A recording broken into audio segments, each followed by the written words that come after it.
to the organizer and to the distinguished academics who will intervene, in particular in this panel. I would like to give them the floor without delay, but not without introducing them to the attendees. I think that I will introduce them one by one is better also to remind a bit the most important information. We will start with the Dr. Ali Çağlar DENIZ. Welcome, hoş geldiniz. You studied theology in Seljuk University, 2002. Then we are colleagues because I consider myself also theologian. You wrote an MA thesis on sociology of religion in Gazi University in 2006. You obtained a PhD doctorate in Istanbul University on sociology, 2013. You have been as visiting lecturer at Delaware University in US, at the University of Ljubljana, and also at the University Kırgız Türk Manas Üniversitesi. You published some books on Turkish modernization, the sociology of history, migration, and gender. There are many titles that you have already in your count. You was the consultant of a documentary conducted by TRT, the Turkish National TV, named after as Öğrenci İşi, based on your book. Denise, you have done research on religious minority groups and migration since 2017, and you are moderator of a gender equity project handled by Mavi Kalem on Syrian refugee men living in Turkey since 2008. Your presentation today is entitled From the Pagan to the Islamic Period, a 3,000-year-old cult area, Dülük Baba Yatırı from the shrine of the God Jupiter Dolichenus.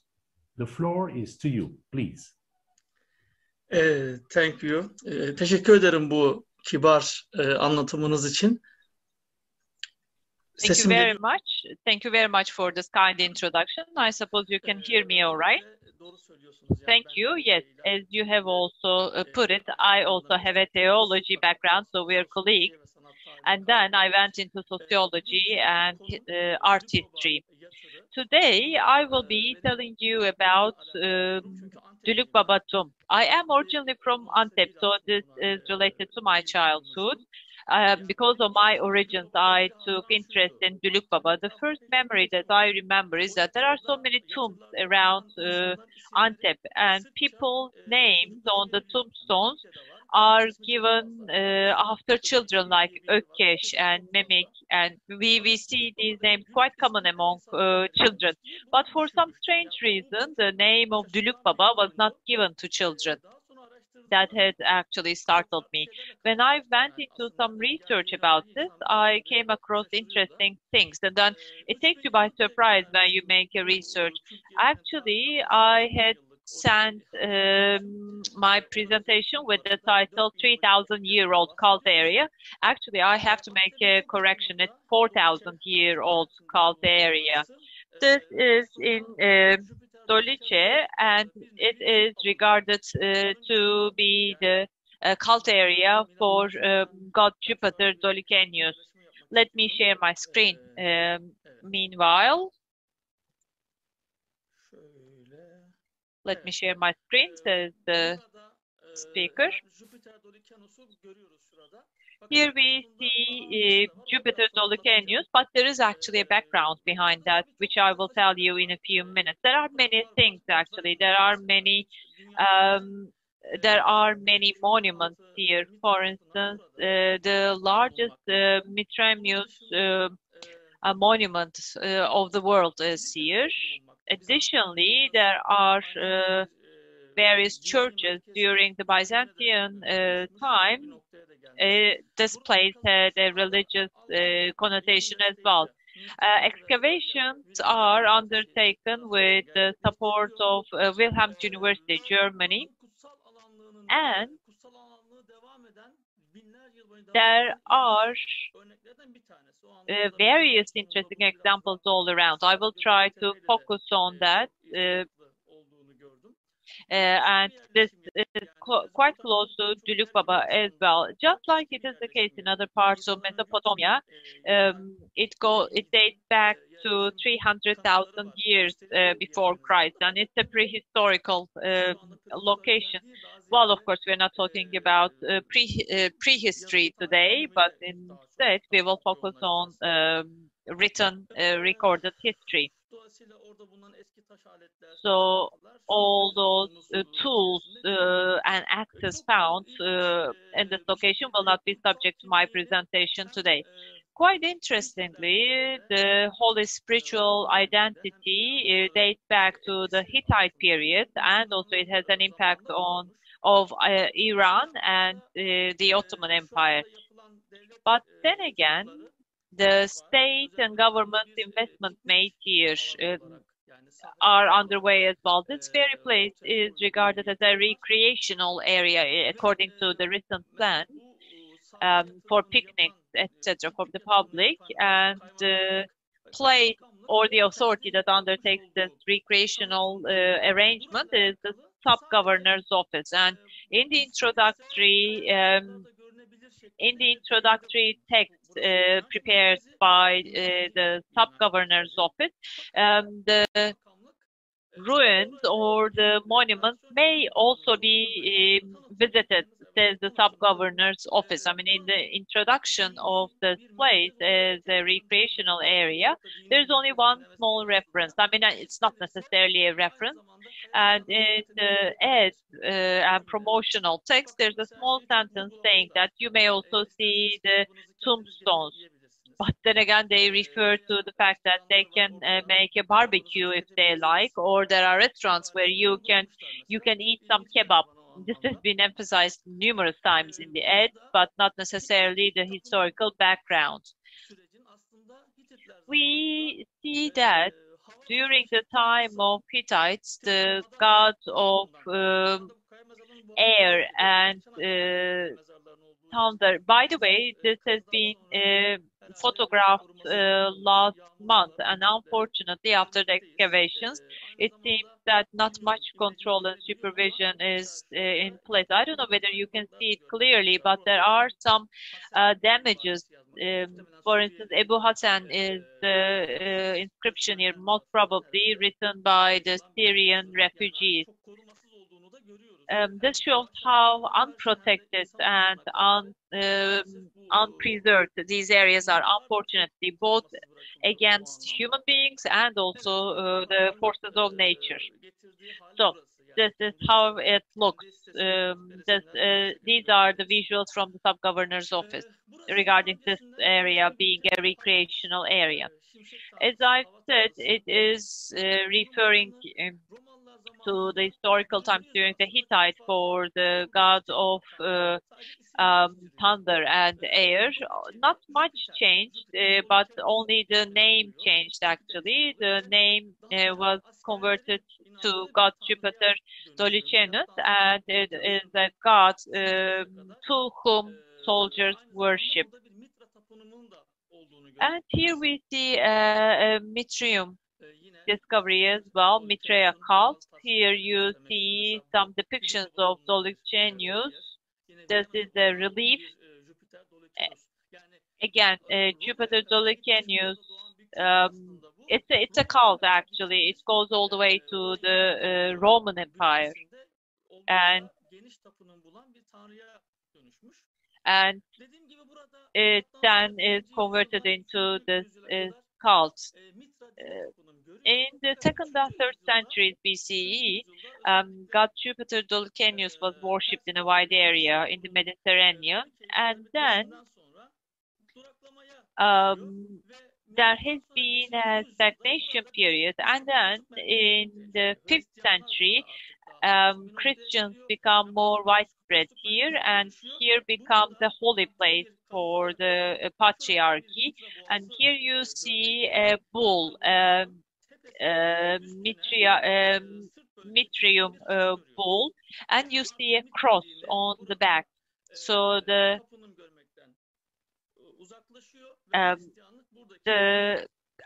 religion here becomes the main religion, becomes Christianity. And similarly, as we see it in different parts of Anatolia, you know, in this process of conversion of churches converted into mosques, we actually see a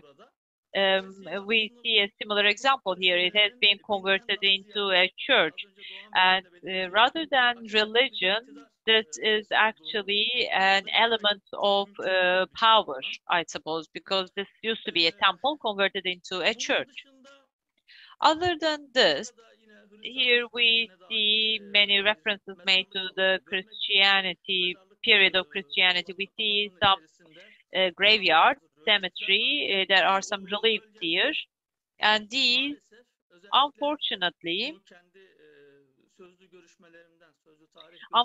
this is what I learned from oral history chats and talks I had, especially until recently, children residing in this area would be told by the elderly to throw stones at these reliefs, saying that these are this is the demon, this is the devil, and that you will have a place in the in heaven if you throw stones at these figures and reliefs. Of course, it could be from the iconoclastic background as well. We have to look into that as well. In addition to this, let me come back to the previous one. During the Islamic period, this place had an interesting position as well.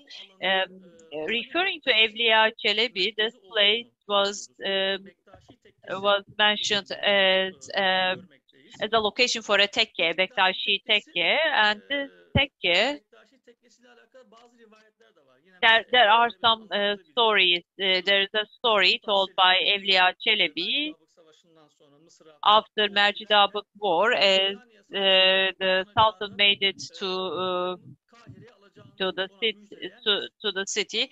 This place held a friend of God that promised a victory, and according to the legend,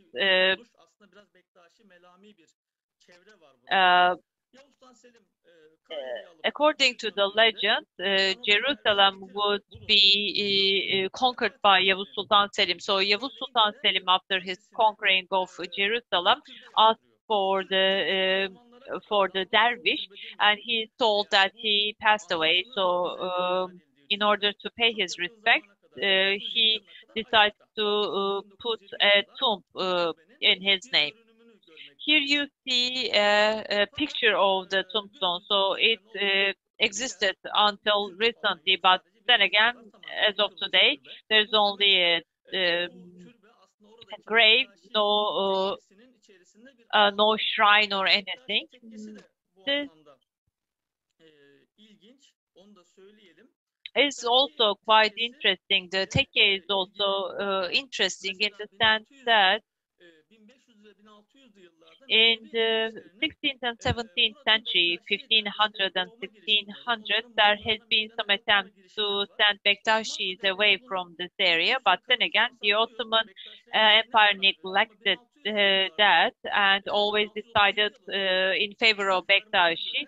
However, according to an imperial order of 17th century, the order of this place is transferred to the Mevlevi Sheikh of Antep, and it is then converted into a tekke, because this is quite interesting, because this was the first example. A Bektaşi tekke is converted into a Mevlevi tekke. Yılmaz Soyer Özer, we discussed this with him as well.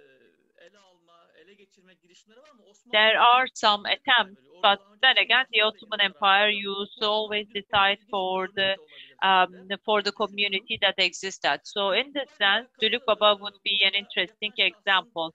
The person is said to be a Sahabi. Of course, this is all based on Teshup and also Dolichenus story of its unknown. This is the story that goes in Ayıntap. And Davut Ejder is the name of the Sahabi, people say, and that he is either the son or brother of Malik Ejder from the region, and a Bektashi Sheikh tombstone is here, some claim. At the same time, this place is, although there is no tekke here, this place is regarded to be a religious center for the Alevites back in 1960s and 70s. You see a family, an Alevite family, is sacrificing. This little child sent this picture, and this little child is Halil Eyüboğlu, now in his 60s actually. This is from his childhood.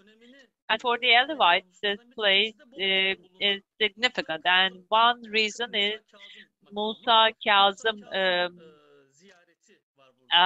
Musa Kazım, this is one of the 12 imams.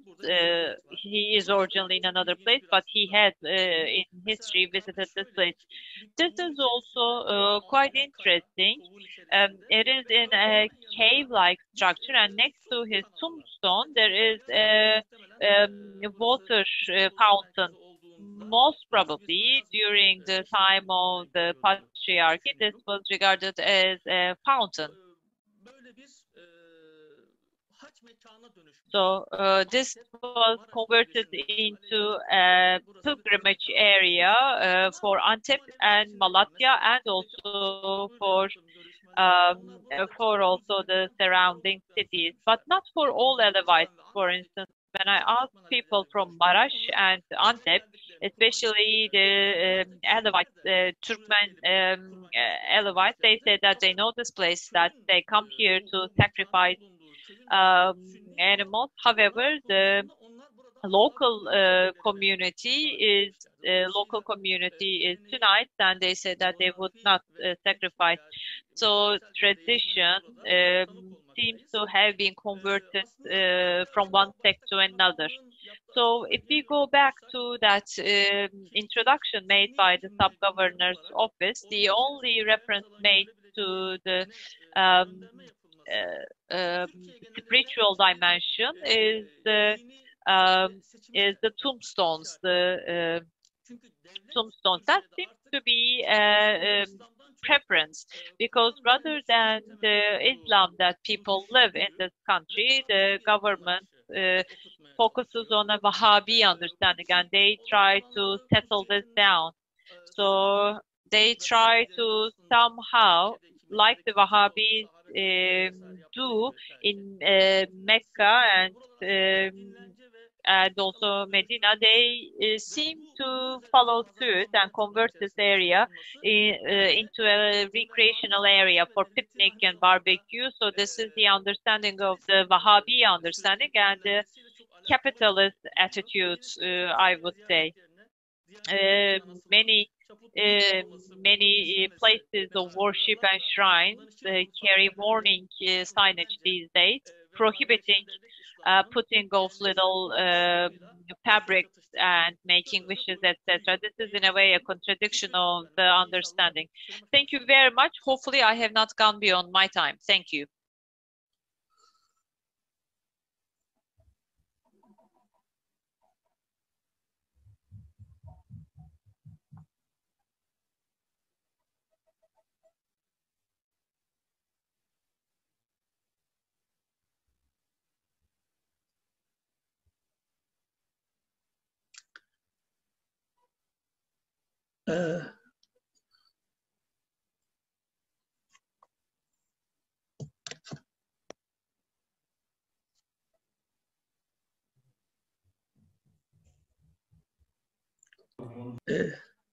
Sesiniz kesik Doktor Bey, Claudio.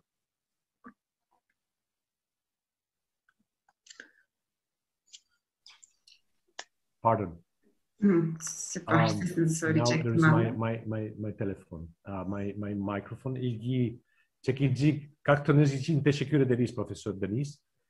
I would like just to remind that some last minute change in the program, in the schedule today has been made few minutes before starting this panel. Pardon? The microphone is working. We can hear.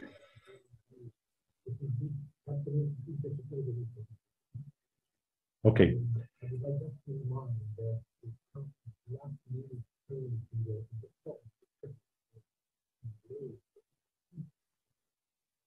Then let's try to resume the line. I was saying that some last minute change in this program were made just a few minutes before to start this panel.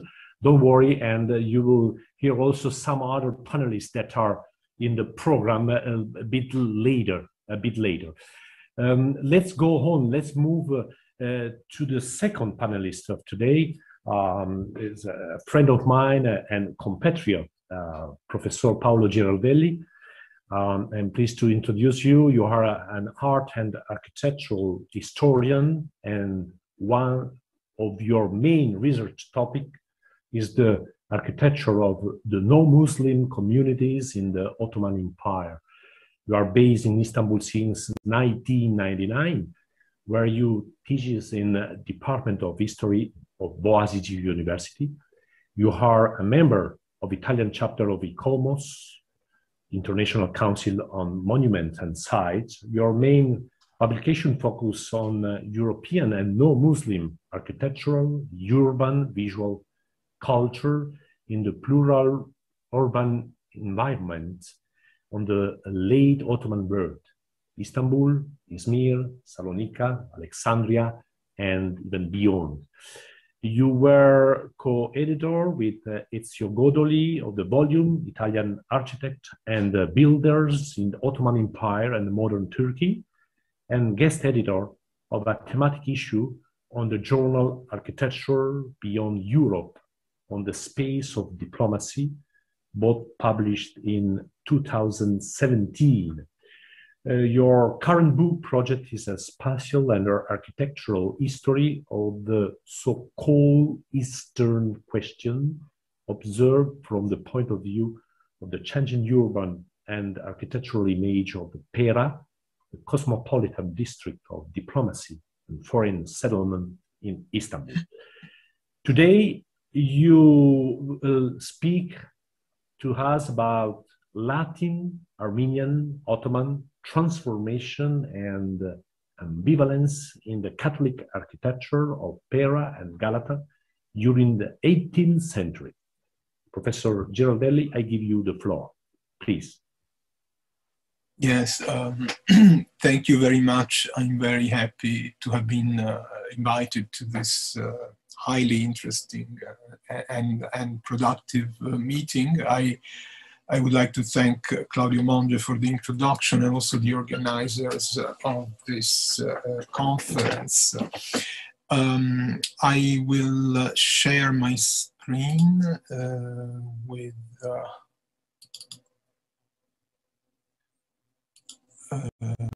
okay, I think now you can see the full screen. So, after the Ottoman conquest of Constantinople, the Latin Catholic community of Pera and Galata entered a phase of decline in numbers and power, paralleled by the loss of many of its sanctuaries. The Ahdnames conceded by Mehmed II to the Genoese community in June 1453. I think the presentation after this one will be more detailed about this question, the Ahdnames, or capitulations, included a renewal of the privileges enjoyed before the conquest,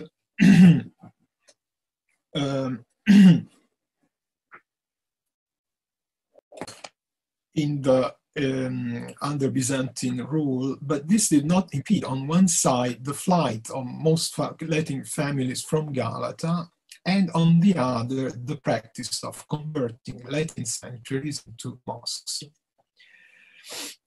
In or around 1475, the large Dominican Church of San Paolo, existing since the early 14th century, was transformed into a mosque, the Jami or Jami Kebir of Galata, much in the same way as the major Christian church of Constantinople on the other side of the Golden Horn became, after its conversion into mosque, the Hagia Sophia Jami Kebiri. Today, Hagia Sophia Kebir Jami Sherifi is the new official denomination after its reconversion into mosque. So this is the Dominican, the former Dominican church, which only later in the 16th century will be renamed Arab Jami, the designation still in use today, because of its catering to the Muslim or crypto-Muslim immigrants who arrived mostly from Iberia, especially in the decades between 1570 and 1610, under Catholic pressure. And they were, in most cases, speakers of Arabic, so Arab Jami. In this context, also the legendary origin of the building as a mosque, allegedly founded during the Arab siege of Constantinople led by Maslama in the 8th century, also gained currency, while Eblia Chelebi and several Western authors actually date to the late 16th century and the rule of Mehmed III, the transformation of the church into mosque, with a connected Islamization of the surrounding district.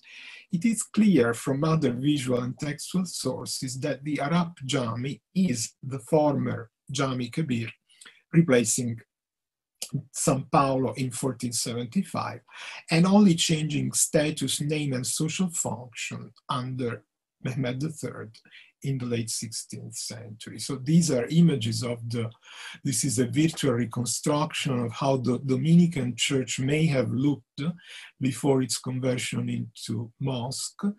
These are images, well, of the frescoes, the famous it's one even of the evangelist Matthew, and how the mosque looked before its late restoration/reconstruction in the early 20th century. So what we have today, it's mostly the reconstruction. Only in the apse we have the original Dominican parts, Gothic structure. Here we see in the list of districts of Galata, 1481 Jami, then in the 16th century this becomes Jami Kebir, and St. Peter is the church where the Dominicans have to relocate. San Francesco is the other big Latin Catholic churches that I will talk about. Now, resilience and struggle for survival were characteristic features of the Latin community of Galata during the 16th and 17th century, with an anti-climax in this descending profile represented by the loss of the complex of San Francesco, damaged by fire in 1696 and turned into the no longer standing Yeni Valide Mosque of Karaköy, which was studied also by Dr. Vanessa Leobaldia, but here I have images from, these are Peran and well, an image of the city in the late Byzantine and in the 16th, in the 1530s. The Dominican and Franciscan churches in the Ottoman representation of Galata. The detail of what I showed before, well, here we see San Francesco, San Francis is still a church, San Domenico is a mosque with a different cladding of the roof, lead instead of red tiles. And this is San Francesco as it survived in the Ottoman period. Before this is an image just few years before the loss of San Francesco, and the mosque that replaced San Francesco and then later was also demolished in the mid 20th century. This is unfortunately what we have today on the site of this former mosque, former Franciscan convent in Caracre. The topic of this paper, though, is not so much the Islamization of Galata and the conversion of its churches into mosques. Its focus is rather a less drastic, less visible, and less studied phenomenon of transformation occurring especially during the 18th century, when a process of relative Catholic recovery and growth began, fueled especially by the numerous conversions of Ottoman Armenians to Catholicism. This phenomenon may be possibly understood as a form of soft conversion in the sense alluded to by Jamal Kafadar yesterday in his inspiring keynote speech, an ongoing, contested, and in this case, far from irreversible process of transformation. Armenian conversions affected at large the social topography of the city and also exerted an ambivalent influence on the architecture of its Latin churches. Most Catholic sanctuaries between the early 18th century and the final acknowledgement of a new Catholic Armenian nation or millet by Mahmud II in 1830 were used by a large majority of Armenians, far more numerous than the few Latin Catholics of Levantine or European background. While the apostolic visitor De Marchi in 1622 speaks of 590 Catholics in a report to Propaganda Fide, dated 1767, we hear of 14,000 Armenians who professed Catholicism. Being in large part still Ottoman subjects, these Armenians could live as Catholics only in a state of semi-clandestinity, so they were crypto-Catholics actually. Because of the Roman Catholic prohibition of communicatio in sacris or in divinis between Catholic and Apostolic Gregorian Armenians, the new converts could not attend Mass in the churches they had normally used before becoming Catholic. This is the question where we see here the three main Catholic churches of Galata, Santa Maria, San Francesco, and St. Peter. I will later, I'm sorry, but I think I have, so this is the question of communicatio in sacris. So in the Catholics of Latin Rite, there is no sharing of sacraments with the heretics and schismatics.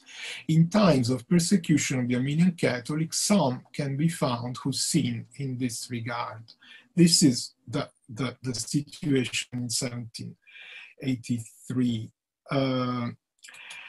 Now, this prohibition caused a massive movement of new Catholics from the Armenian districts of the city in the historical peninsula to the other side of the Golden Horn, in Galata and Pera, where they could attend Mass in the Latin houses of worship. I refer here to the topographical distinction Galata and Pera, dominant in 18th century sources and later also. Galata is the medieval settlement between the walls. Pera is the expansion extramuros, especially developing in the 17th and 18th century. Before the 18th century, Galata and Pera meant often the same place. Now, the relocation of these three churches is important. We see here, I'm sorry, here they are, the three main Catholic churches of Galata within the walls. Then we have this movement. So here, the first to be relocated is, of course, San Domenico, the Dominican church becoming Arab Jami, and then we have this shift to St. Peter and Paul, where our friend Claudio Monge is now, I think, speaking from. And then Santa Maria Draperis, another Franciscan church, but Reformed observant, moves beyond the walls. And finally, San Francesco, lost in the late 17th century, moves to Sant'Antonio. So there is only one church left in Galata proper and two new Catholic sanctuaries in Pera, in the newly developing city.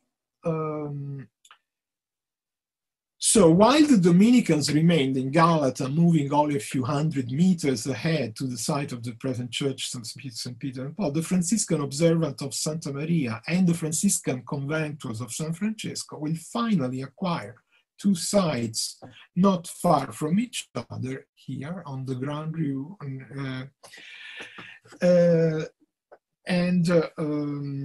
While Santa Maria Draperis preserved the dedication to the Virgin Mary and the name of the Genoese family Draperis, who had donated to the Latins of Galata this church in the early 16th century. The conventual Franciscans will shift the dedication to Sant'Antonio, who had become a popular saint as a protector also from the plague. Even among non-Catholics, even among Muslims, apparently. These three sanctuaries and the institutions attached to them will be made officially in 1725 parish churches of the Catholic flock of Istanbul, with a clear geographical jurisdiction codified by Father Paolo Mauri. Evidence of the important growing Armenian presence in the Latin churches of Pera and Galata during the 18th century is to be found in the archival documents of the parish churches, in several dispatches of the apostolic visitors of the Congregation of Propaganda Fide, as well as in the correspondence on peculiar administrative issues found in the same propaganda archives. A large collection of documents here, classified as Armeni, 34 volumes only for the clandestine period between the establishment of the Congregation Propaganda Fide in 1622 and the year 1830, when the Armenians were no longer clandestine, when the Armenian Catholics were recognized. This collection includes, for instance, a letter dated 1729 and discussing the idea of paying an annual fee to the Voivoda of Galata in exchange for permission to admit Armenians into the Catholic Church of Santa Maria Draperis. The question can be properly understood only if we keep in mind the currency during the 18th century of sumptuary laws regulating dress codes for different ethno-religious groups and the set of limitations to individual freedom that this entailed.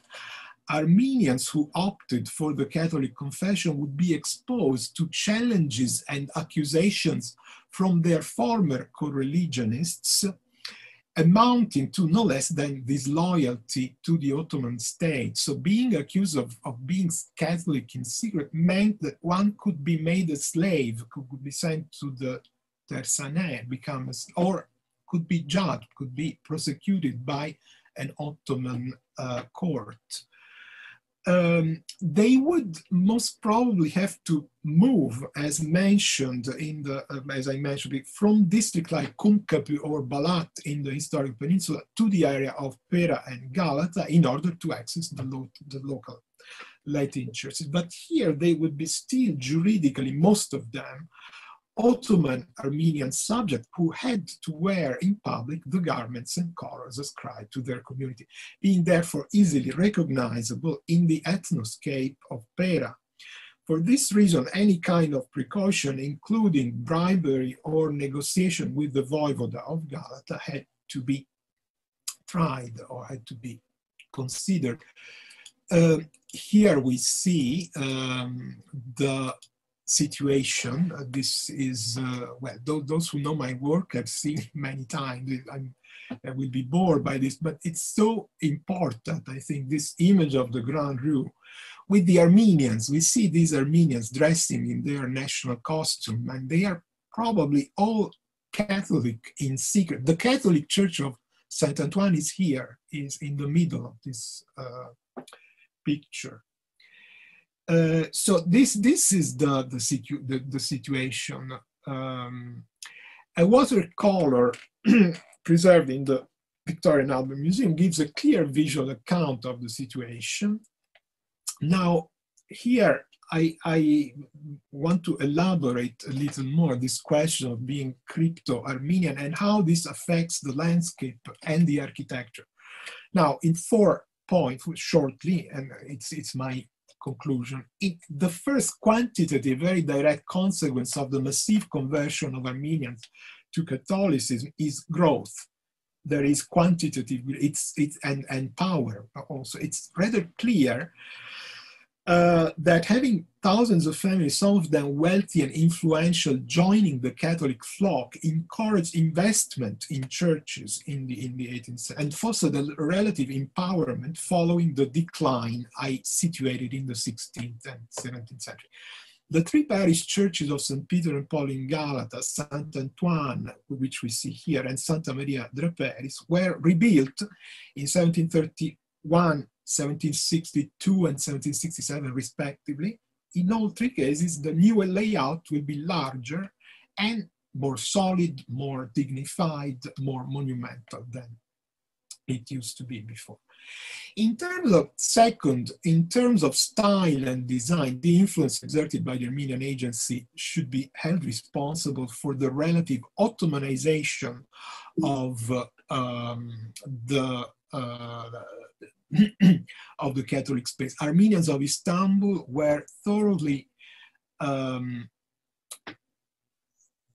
integrated in the local cultural context. They spoke Turkish, and they were deeply involved in the Ottoman building and decoration sector. So I have shown before in other studies how this Armenian presence turns a Catholic space into something a lot more Ottoman than it used to be, with a purely Latin identity. So I think I can shift to the other slides and synthesis. So these are other examples of how Ottoman forms combined with Latin worship and devotion address the Armenian Catholics that are now frequenting these churches. And beyond style and design, also worship and liturgy were affected by the new Armenian presence. The propaganda collection of Atti di Rito Orientale della Sacra Congregazione includes a petition dated 1766 to erect in every Latin churches of Constantinople 1 altar and 2 confession booths for Armenian priests. We can see, in fact, an altar dedicated here. This is the layout of St. Anne here, dedicated to St. Gregory the Illuminator in the plan of the Franciscan St. Antoine, dated 1767, just 1 year after this petition asking to erect altars. This is dedicated to Gregory the Illuminator, so it's obviously for the Armenians.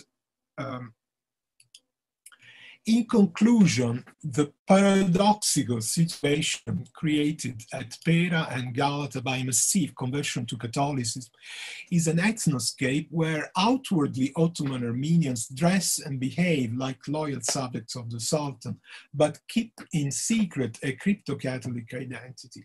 Conversely, in the architectural and physical landscape surrounding these ambivalent subjects and bodies, Latin churches that for centuries were officially catering to the Levantine and European Catholic flock of the city enter a transformative process, leading them to Ottomanize and to become crypto-Armenian. This parallel ambivalence, quite in keeping with the cultural diversity of Pera, Galata, and Istanbul, will be drastically reduced with the official establishment of a Catholic Armenian millet in 1830. After this date, the formerly clandestine identity will come to the fore. Armenian Catholics will be allowed to erect their own churches, and the Latin Catholic sanctuaries of Pera will start again catering to more homogeneous Western or Levantine groups. Thank you for your attention. Thank you so much, Professor Giroldelli. I was obviously particularly excited to hear the story of the secular presence of Dominican community in Constantinople, Istanbul, that, as you mentioned, I continue in the present with my Dominican brothers a little farther away from Rab Jami in the St. Pierre and Paul Church, where I'm living, where is settled also the DoSt-I Cultural Center, of which I'm the director. Many topics would be nice to discuss and to share in a discussion time. Probably we have no time, but another occasion we will do this. Now I prefer to move immediately to the third contribution of this panel. Last but not least, it's a pleasure for me to introduce Dr. Radu Dipratu, a researcher at the Institute for Southeast European Studies of the Romanian Academy since December 2018. You obtained, Mr. Dipratu, a PhD degree in Ottoman history from the Faculty of History, Bucharest University, with a thesis on the religious articles of the 17th century Ahdnames, that Professor Paolo names, and you are an expert on this topic. You were a postdoctoral fellow at the New Europe College and at the Humanities Division of the Research Institute of University of Bucharest. Your research focuses on topics such as Catholics in the Ottoman Empire and Ottoman diplomacy in the early modern era. You are currently working on a project dedicated to the evolution of French and English Ahdnames in the 16th and 17th century, and starting with the July 2021, very soon, you will be involved in the ERC T-Parabic project implemented by the Institute of Southeast European Studies. Between your latest publication, I would like to mention the Bologna Affairs, its ensuing anti-piracy mission, and the development of Ottoman-Venetian peace agreement in Fedorov, Southeastern Europe and Eastern Mediterranean, published in 2020.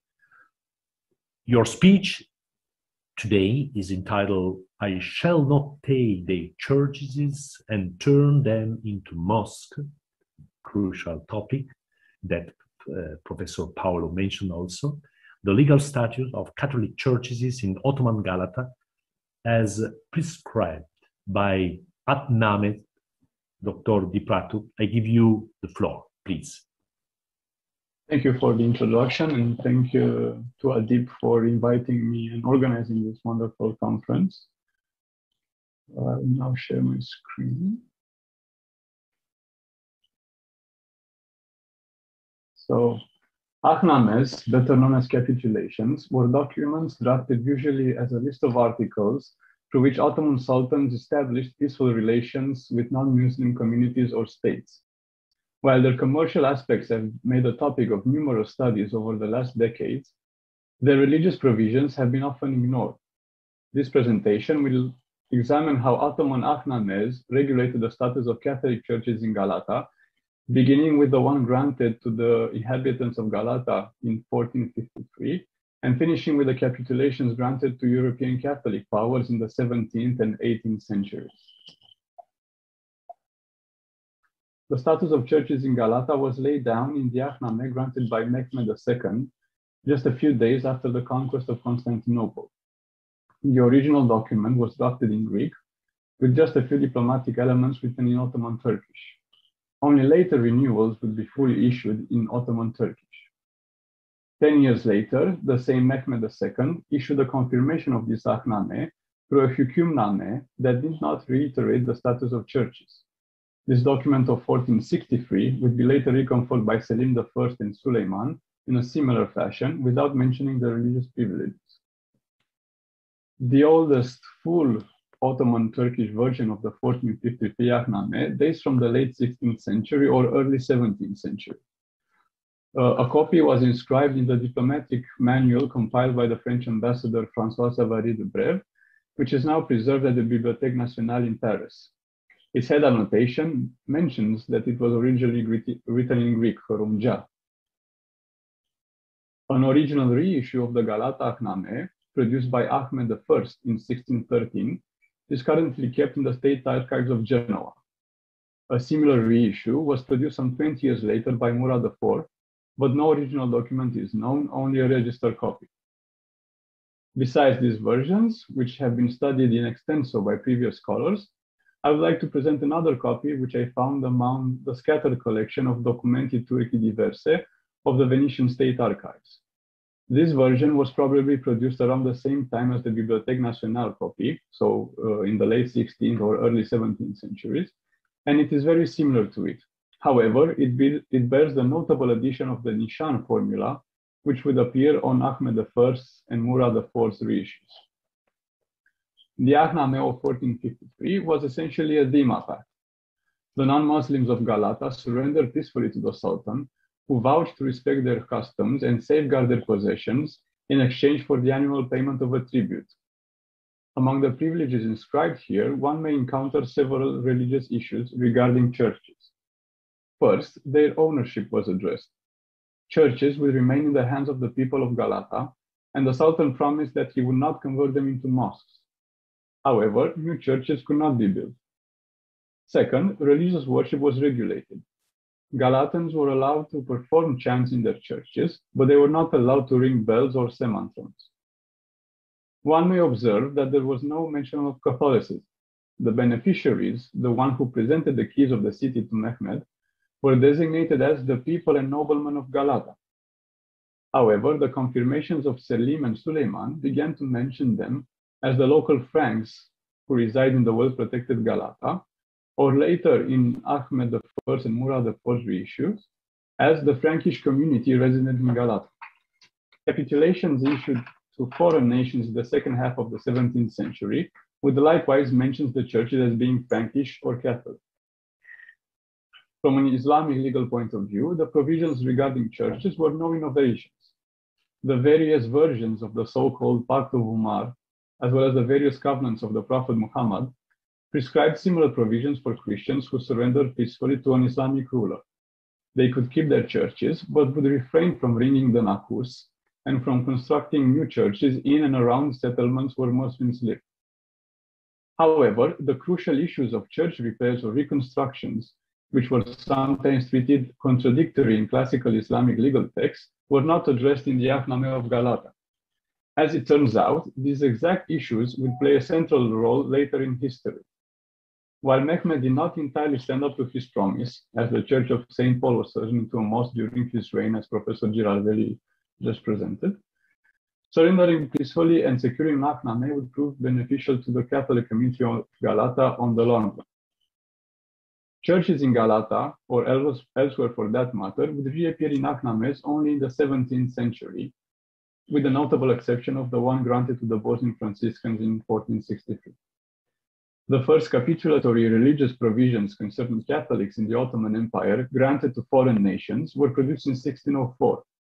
The French Ahdnames of 1604 provided that French and other Christian pilgrims may safely come to Jerusalem, and that the monks at the Church of the Holy Sepulchre were to be protected. However, the status of the church itself was not addressed. A Nishani Humayun granted to Venice also in 1604, that acted as an appendix to the Venetian Ahdname, mentioned the same religious privileges as the French document. But it also added another clause regarding the renovation of the Holy Sepulchre. The monks were allowed to repair and restore the places of the said church, which had fallen into ruin, according to their ancient shape, as prescribed by the Sharia. These were crucial issues, as Hanafi principles dictated that churches could be repaired but not enlarged. This would become staples of future Ahdname regulations. Nevertheless, the Venetian and French religious privileges of 1604 were strictly a Jerusalem affair and were not applicable anywhere else in the empire. A considerable change came with the Habsburg Ahdname of 1615, which contained a religious article applicable to Catholic clerics anywhere in the well-protected domains, and therefore also in Galata. And I quote, priests, friars, and Jesuits who belong to the papist religion of the Community of Jesus may mend their own churches and read their gospels according to their customs. End of quote. The problem is that the Habsburgs' Latin confirmation of this Ahdname erroneously provided that Catholic clerics could actually build new churches in the Ottoman Empire. It is no wonder then that scholars who relied upon these Latin versions or their French translations, included in the popular treaty collections such as those of Dost-I and Oradungian, came to faulty conclusions. To give just one example, Charles Frazee, commenting upon this Habsburg capitulation of 1615, affirmed that, and I quote, though the Jesuits had only one church in Istanbul, actually in Galata, and one on Chios, they never took advantage of the permission to build new churches. They realized that any attempt to exercise the religious rights there designated would rouse violent resistance in the Muslim community. And indeed, the violent resistance may have been very well expected from the authorities themselves, as the Ottoman Turkish Ahdname never provided for such a feature. The provision to repair Catholic churches across the Ottoman Empire was reiterated in later Habsburg treaties and Ahdnames with the same condition. Repairs would have to be done according to the urgent condition, as mentioned in the text of 1699 and 1718, or as canonically permitted in the text of 1739. The specific issue of Catholic churches in Galata would reappear in Ahdnames produced after the fire of 1660.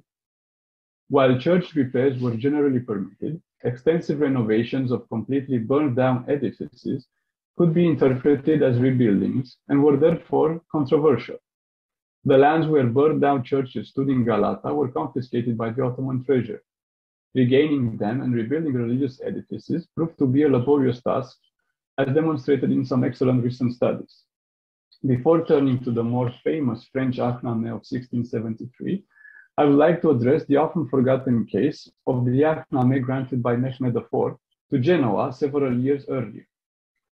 Although one of the port's oldest trading partners and Galata's previous metropolis, Genoa was listed among the nations required to sail under the French banner, beginning with the French Ahdname of 1569.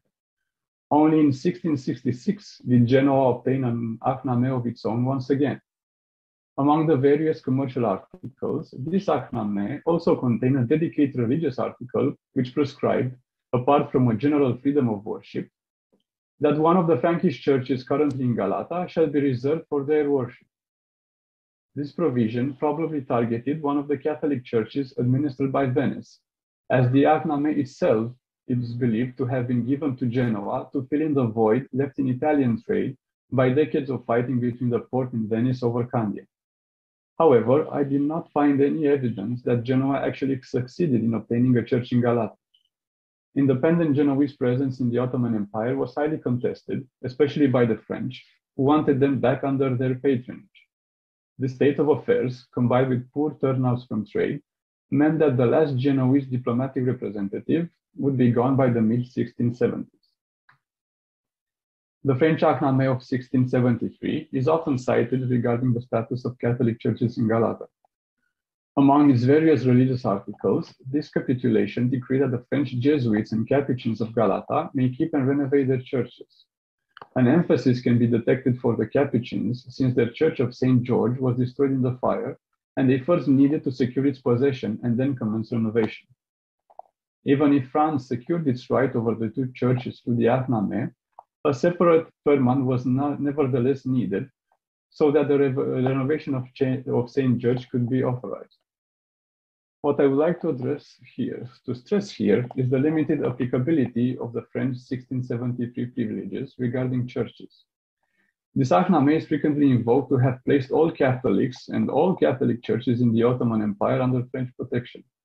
However, the Ahdname only confirmed the ownership and right to repair the two Catholic churches in Galata serviced by monks of French origin. It is true that the Ahdname mentions that churches in other places of the empire, namely in Izmir, Sidon, Alexandria, and other ports, were not to be abused financially. Nevertheless, these churches were designated as churches of the French community, Francis Taifesi, and not Catholic communities, such as French Taifesi. The only provision which may be considered as a general French religious protectorate in the Ahdname of 1673 is the one regarding Catholic clerics. And I quote, "Nobody shall hinder French bishops or clerics of other Frankish sects of whatever origin they may be." Due to how French Ahdnames were reissued, the 1673 privileges also appear in the Ahdname of 1740. More precisely, the new Ahdname reproduced the previous one in its entirety, and only afterwards it added new articles. Thus, the presence of the article regarding the two French churches of Galata in the 1740 document is only a reminiscence from 1673. In contrast, the question of religious services conducted in the hospitals of Galata appears two times in this Ahdname. First, as a part of the previous articles of 1673, and later as a reiteration, since the issue appears to have remained unsettled. In 1740, there were also further provisions regarding the Church of the Holy Sepulchre in Jerusalem, but this is a topic for a different discussion. Nevertheless, claiming and renovating Catholic churches in Galata was not strictly an affair for the Ahdnames. Going back to 1670, just a few months after the Port and Venice concluded peace, the Serenissima obtained permission to rebuild the Church of St. Francis. However, this was not inserted in its newly acquired Ahdname. The firman issued in early September 1670 to the Kaimakam and Kadi of Galata mentioned that the church in which Venetians worshipped since the days of yore burned along with its chambers, doors, and windows, and that a member of their community purchased its 4 remaining walls. The Venetians sought legal permission to renovate the building and rededicate it to religious use. The firman then goes on with quoting a fatwa issued by Shaykh al-Islam Min Karizadeh Yahya Effendi. And I quote, "When a country which was previously in the hands of Christians is conquered peacefully, is it lawful to repair and renovate without enlarging their ancient churches, which continue to function as their places of worship, where their rites were performed for so many years, since the time of conquest and instatement of peace?" "It is," the Mufti replied. "Diligence and care are necessary so that the original building may not be enlarged." End of quote. Abiding by this fatwa, the Sultan then decreed that the church would remain in the infidels' hands and that impartial Muslim inspectors would supervise the renovations so that the ancient proportions of the church would be respected. Therefore, this authorization to rebuild St. Francis was issued on the grounds that Galata had been conquered peacefully, that the church had been continually used as a place of worship, and because its benefactor, Venice, had now resumed peaceful relations with the Porte. Even if not sanctioned more solemnly through an Ahdname, the reconstruction of St. Francis was carried out nevertheless. During this period, the Polish-Lithuanian Commonwealth also attempted to gain one of the Catholic churches in Galata, which were damaged by fire. In 1677, Ambassador Jan Gniński was sent to Istanbul to obtain an Ahdname in confirmation of the previous Treaty of Żurawno. As part of his negotiations, Gniński was tasked with obtaining permission for the reconstruction of the Church of St. Mary Draperis, which would have then remained under the Commonwealth's patronage. However, it seems that this objective was not intended to be included in the Ahdnames. Besides, the port did not consent to it. St. Mary Reappears would be renovated only later in 1691 and not with Polish support. Even so, the Polish-Lithuanian Ahdname of 1678 and the previous one of 1672 were the only such documents since Mehmed II's Ahdname to specify what would happen to Catholic churches in a territory conquered by the Ottomans.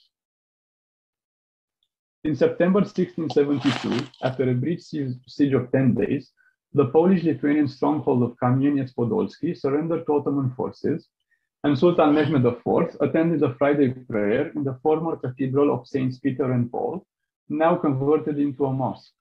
The Ahdname issued several weeks later decreed that, apart from churches that had already been turned into mosques during the conquest, no others would be confiscated. However, Poland-Lithuania rejected the terms of this Ahdname, not least because it imposed a tribute, and soon reopened hostilities.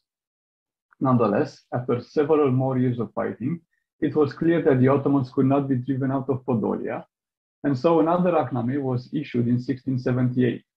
This time, it was decreed that only one church was to be given to the Latin millet in Kamieniec, as well as in the other three Sanjak seats of the Eyalet of Kamanice.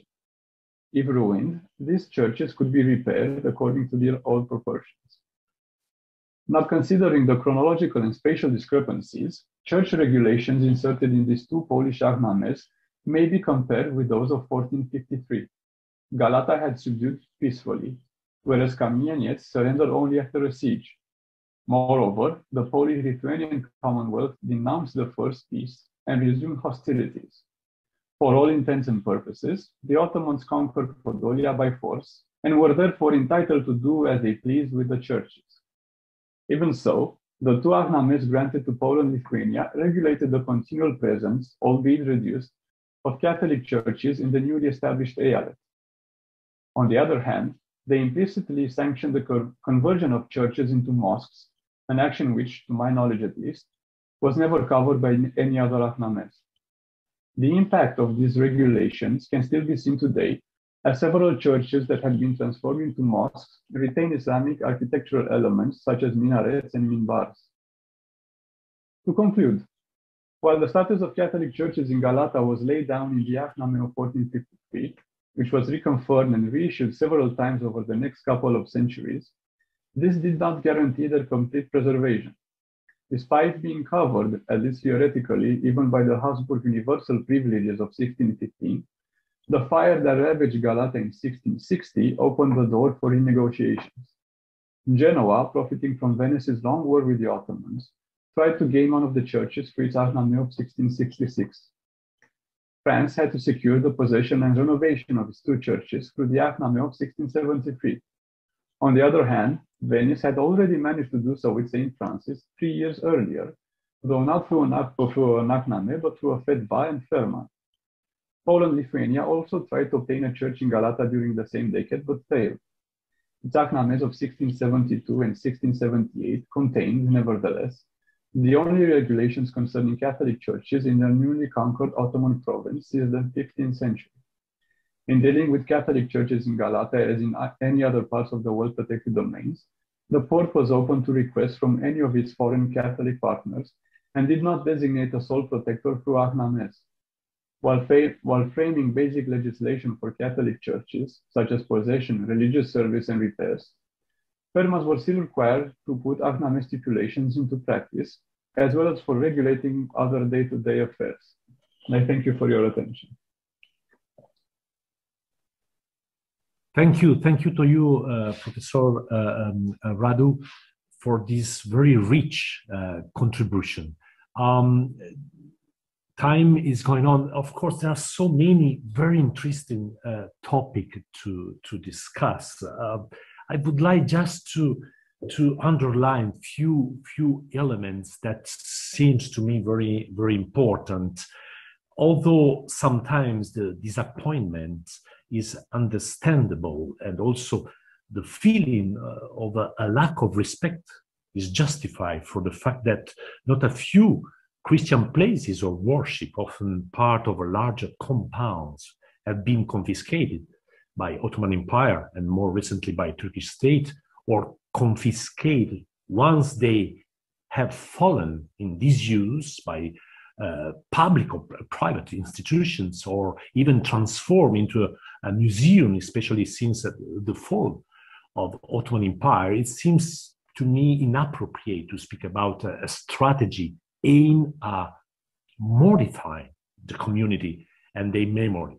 For instance, Professor Girardelli, you draw a clear cultural and style difference between Ottoman Armenian and Catholic Christians, who are supposed to be foreigners, attracted and inspired by no Ottoman cultural and artistic models. But are we sure that difficulty of integrating the statue of Catholic buildings of worship is an integral part of Ottoman urban landscape, is a question of diversity in architectural style and not rather the political problem of managing the existence of an unrecognized minority such as millet, and therefore legally less controllable by the Ottoman central power. In other terms, it can be said that a difference between Catholic and other non-Muslim of the empire in legal status and in cultural and political identity also involves parallel and architectural divergence in their religious space. Certainly, what I want to say here is that there is a cultural and not just a political problem, of course, precisely an interpretation of history that progressively destroys the cosmopolitan and multicultural character of the empire, whose authorities generally saw diversity as enrichment by pragmatically encouraging religious tolerance. Then there is a problem entirely Turkish, I think, of preserving an extraordinary stratified historical heritage. And finally, I think that there is also an ideological interpretation of history in which minorities too fall more frequently when they make their religious affiliation a reactionary element of identity, reducing preservation of the past, reducing the protection of places of worship and historical monument in general to a nostalgic preservation of the past. This vision of history seems sterile to me. It makes the past a simple relic, a memory concludes in itself, often transfigured as something only to regret, embalmed in a mythical also vision. I think that the indisputable importance of preserving as much as possible the richness and diversity of traditions and even more of liturgical specificities in the Eastern churches is impossible without a continuous theological pastoral re-elaboration, liturgical updating in step with the sensitivities and the religious vocabulary of today's believers. I give you an example. Today, the Latin Catholic after Vatican II are allowed and encouraged, for instance, to translate the liturgical languages in the local different languages. For instance, we had and we celebrate as Latin Catholic in Turkish. In this moment, we are more merging, if you want, in Turkish culture, when the traditional Eastern churches' rites are always continuing in the historical liturgical languages. And this is a problem in a relationship also within the different communities, because young generation cannot follow anymore such a language. This will be a very big topic. Then I think that the real question then comes how to transform our place of life, faith, and heart into places to share a history of faith in such a way that it can inspire the faith of the listeners also. And the occupation of the space of sacred is strenuous to us, or simply transformation of the same does not mean sharing of identity at all, and nor does it foster, I think, through dialogue and cultural exchange. Mr. Di Prato rightly reminds us that the conqueror's Ahdnames relating to the preservation of Christian churches in this Ahdnames, there is nothing new from an Islamic legal point of view compared to what is established in Umar Pact, for instance. But so that this legal approach is not simply the condescending act of the winners, of the losers. A cultural revolution, I think, that is necessary, which base respect for the other on an effective knowledge of his tradition, his perception, and also his history.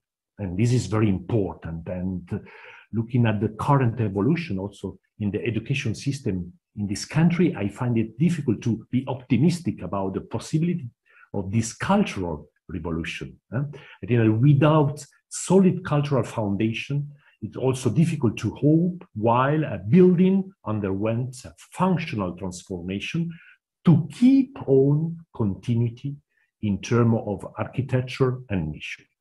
I stop here. I think that is important to give a floor to the attendees. There are some questions that are raising after your very inspiring sharing and speeches. First of all, I would like to address to Professor DENIZ. Denize yönelik. Same person, Joseph Nassef, that is writing in Turkish. I will read it in Turkish. Çağlar hocam, buranın Mithreum olarak kullandığı... Mr. Çağlar, you said this was used as a Mithreum. What kind of evidence do we have on this apart from the Mithra? The second question, did the Dais or the Ismailis use the Dülük Baba shrine? Thank you, Claudio, Professor Claudio Monge. Well, that this is a Mithras temple is a very precise kind of information, because the whole worshipping is based on Mithras. It's the first Mithra temple within Commagene, and it's the biggest Mithra temple in the whole of this region. Let me read the following scene to you.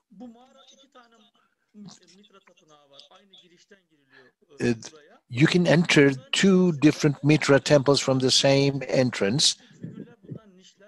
There are niches on the walls. There are pool-like niches, and water is used here. There's baptisms. Water is used very, very commonly. And Mithra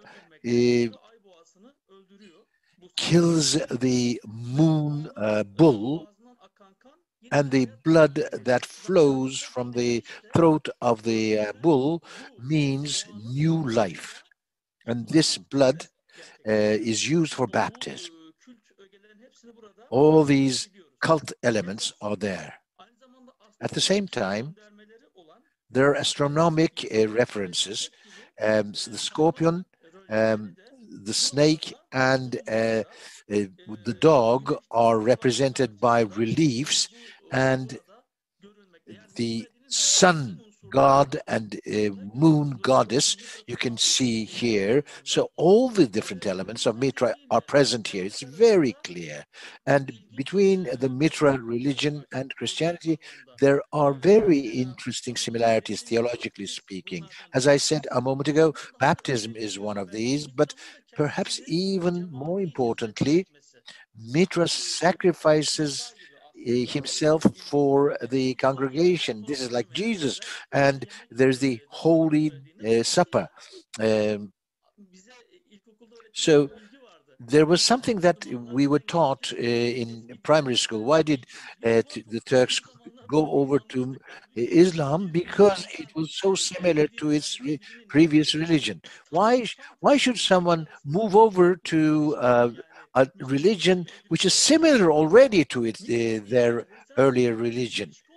There is a very serious contradiction between Mithra and Christianity. Not only the Mithra temple in Antep, but all the other Mithra temples around Rome we see destroyed between the 3rd and 5th centuries AD. In the 5th century, this turns into a center of Christian archbishopry,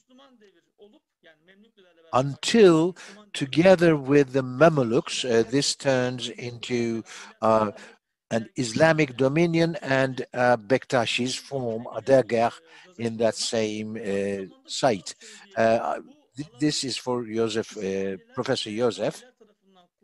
Well, whether these are used by Ismailis and Dais, I haven't seen any written document, but according to the written documents, there are very interesting transitions between the members of the Mithra religion and Ismailis.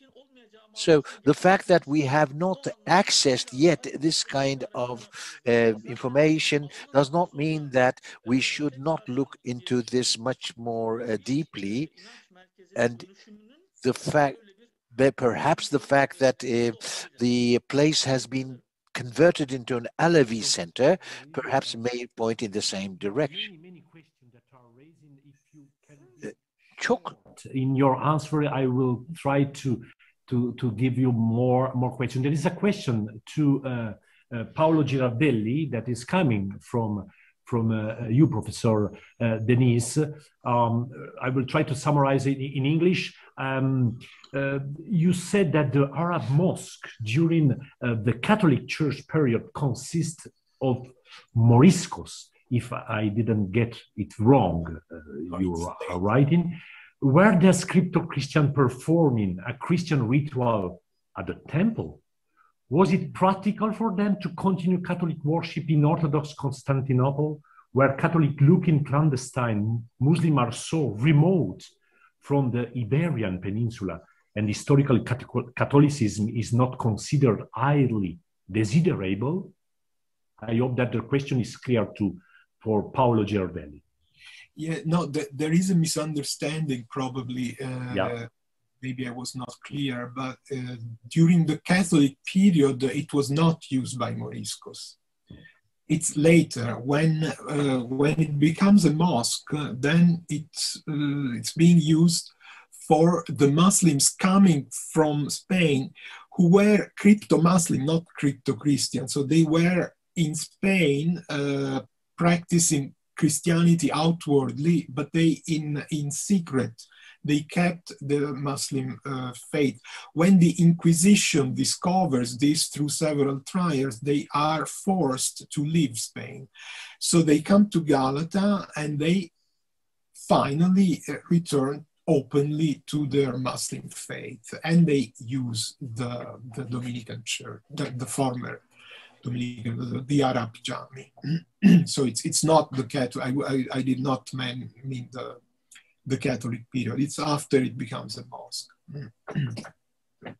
Thank you, Professor Girardelli. I would like to offer a question to Professor Radu.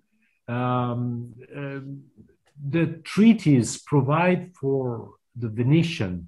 Did the small boiling treaty made with the Tsarist Russia in 1745 inspired the Orthodoxy identity living in the Ottoman Empire? This is the question that I tried to translate from Turkish.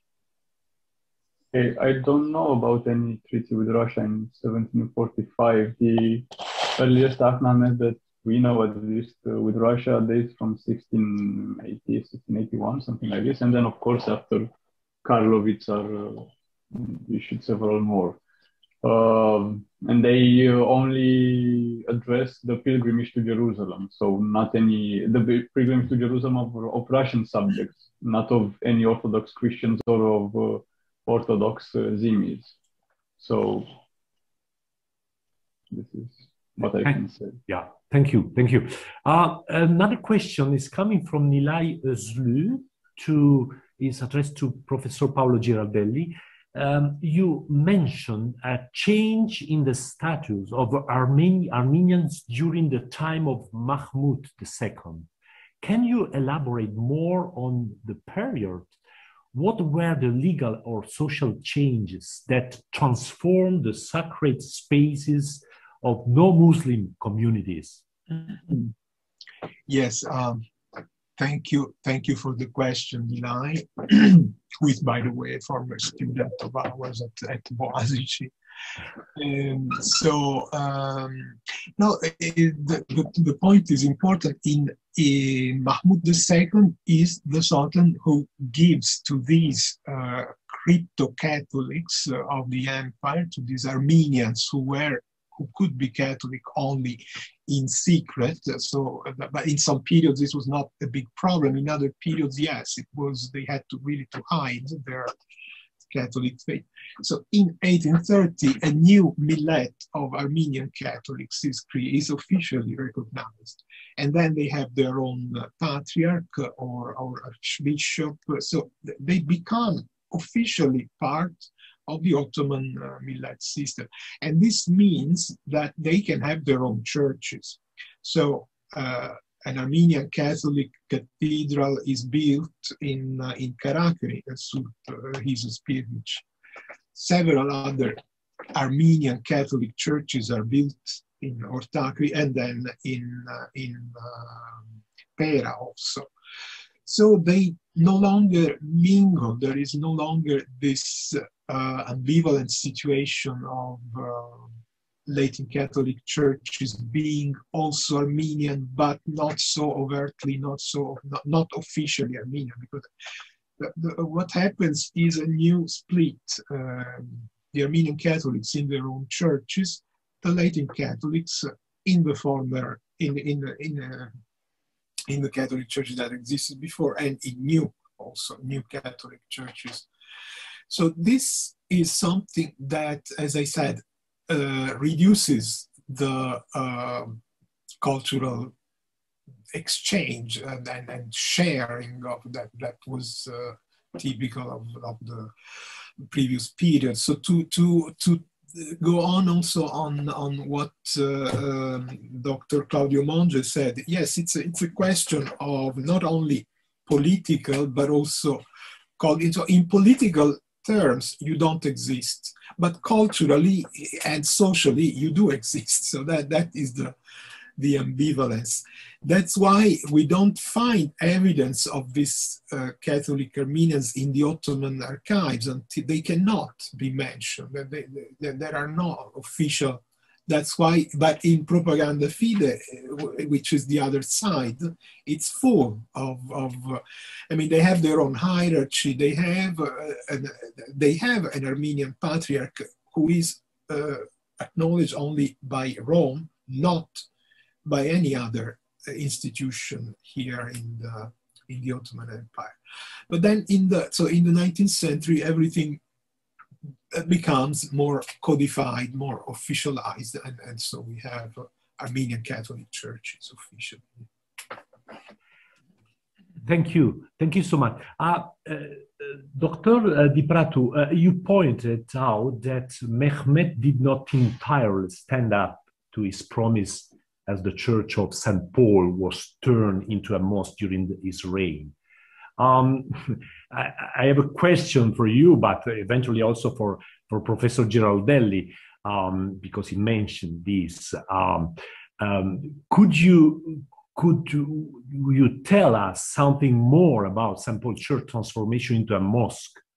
Could we say that the mention by Professor Giraldelli legendary origin of the building as a mosque founded during the Arab siege of Constantinople was a historical fiction to justify the transformation in 1478 or not? Well, this is an interesting question. I only wanted to discuss what the Ahdnames said. So I don't know if there are documents from around the transformation of St. Paul's to justify its transformation or to offer explanations and so forth. And about the recent, let's say, legitimization of being a much older mosque from the 1700s, I was surprised to find this information only a couple of years ago after I visited the church. And then when searching for photos on it on the internet, I saw this this new plaque on it, and I was, what? I never knew of such. So, of course, the best way to legitimize any present decision is to go as further back in history as possible. Yeah, I was not aware of any mosque in Galata in the 7th or 8th century. Professor Girardelli, you want to add something about this, or?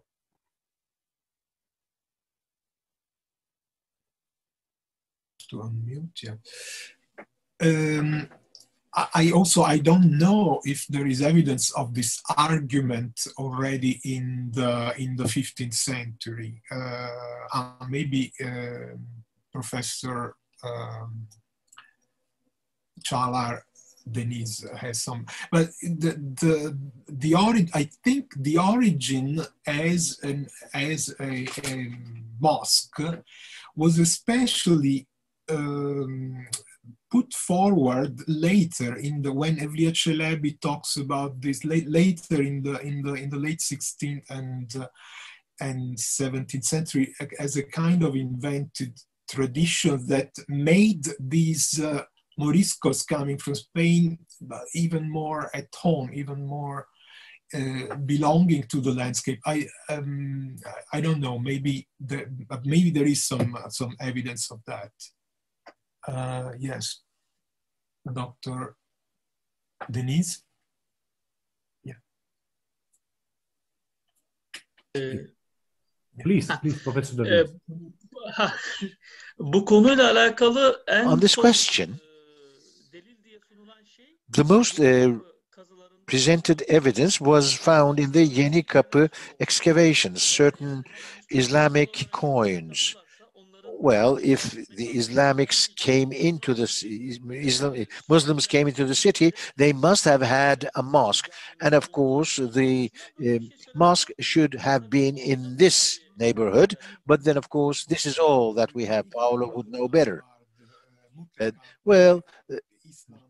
Of course, there must have been a temple, an Islamic place of worship in the historic peninsula, but there is no evidence whatsoever. Thank you so much to everyone. Sure. The time of this panel is expired. I would like, first of all, once more to thank the three panelists, Professor Ali Çağlar DENIZ, Professor Paolo Girardelli, and Professor Radu Di Pratu. In the question, Hakan Tahmaz wrote a very good message, thanking Mr. Doğan Bermek and the organizer and the speaker for this beautiful conference. I would like to also to join this remark. It has been very interestingly said and productive work for me for the 2 days, and also for the next panel that will still finish this second day. I would like also, in behalf of the team that organized this meeting, the very interesting meeting, to remind that you may register for ADIP Forum for your discussion and contribution on the website adipanadolu.org. And to continue this exchange that, in my opinion, is very rich and very important. Once more, thank to every one of you, and the floor to the organizer. Thank you.